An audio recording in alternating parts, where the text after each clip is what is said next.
this inning, of course, brought to you by Men's Warehouse. We're going to spend the inning talking baseball with our SNY baseball insider, Jon Heyman from Sports Illustrated. All right, John, you just heard our debate about Brian Cashman, and it seemed like at the beginning of the season, Hank Steinbrenner was not very big on Brian Cashman, but obviously maybe things have changed. What's the latest with Cashman and his contract situation? Yeah, I'm hearing people are telling me that they are going to try to bring him back after the season. They will be offering him an extension. Hank Steinbrenner is on board with this.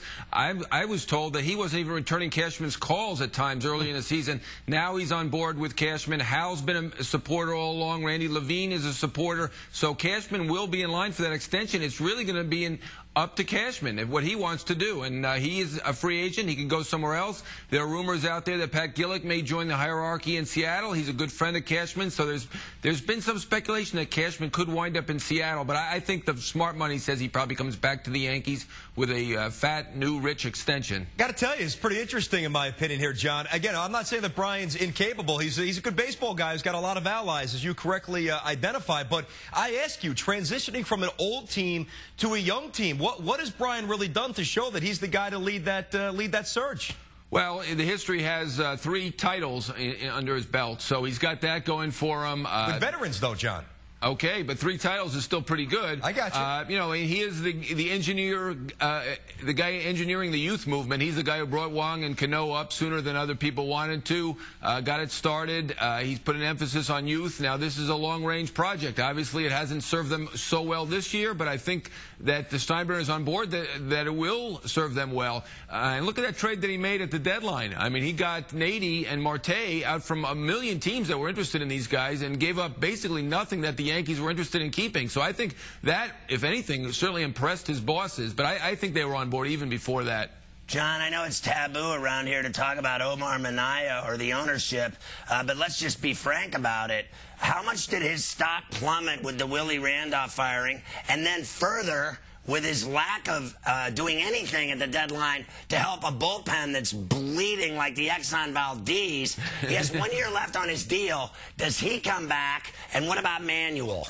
Right. I think the bullpen is more the issue than the Willie firing. I think they're long past that at this point. I think they look at that basically as a good move, something that they needed to do, and that Manuel has done a nice job with that clubhouse. I don't know that as a strategist he's any better than Randolph, but in terms of the clubhouse, he's certainly helped out. The bullpen is clearly an issue. There have been mistakes made. They put faith in these guys, and obviously they haven't gotten it done. So there's some heat on Omar, but I don't believe that he's in any jeopardy of losing his job. I also think more than most people that Manuel will return next year unless something terrible happens between now and the end, and that doesn't mean they miss out by 1 game or something like that. I think, I think he's back. I think they're very happy with him. I think that they see that he's got a rapport with the players, and that's the biggest thing for a manager. And I think that they feel he's setting the right tone, and I think it's highly unlikely that they'll have a different manager for the Mets next year. All right, John, they tell me we got about 30 seconds. What about Gary Sheffield? Do you think anybody will claim him off of waivers? And what about the Mets? Do they have any interest in Gary Sheffield at all? I don't think so. I personally think Gary Sheffield is done from what I've heard. People out there scouting in Detroit. He's hitting something like 220 this year. This is a guy who's been a big pain to a lot of teams, but he's also been a big pain for the team that he's been on. He seems to complain. If he's doing well, he's complaining he's not making enough money. If he's not doing poorly, he's complaining that they're not using him right, and that's what's going on now. But I don't see anybody picking him up at this point. He's our baseball insider, Jon Heyman from Sports Illustrated. John, thank you. Thank you.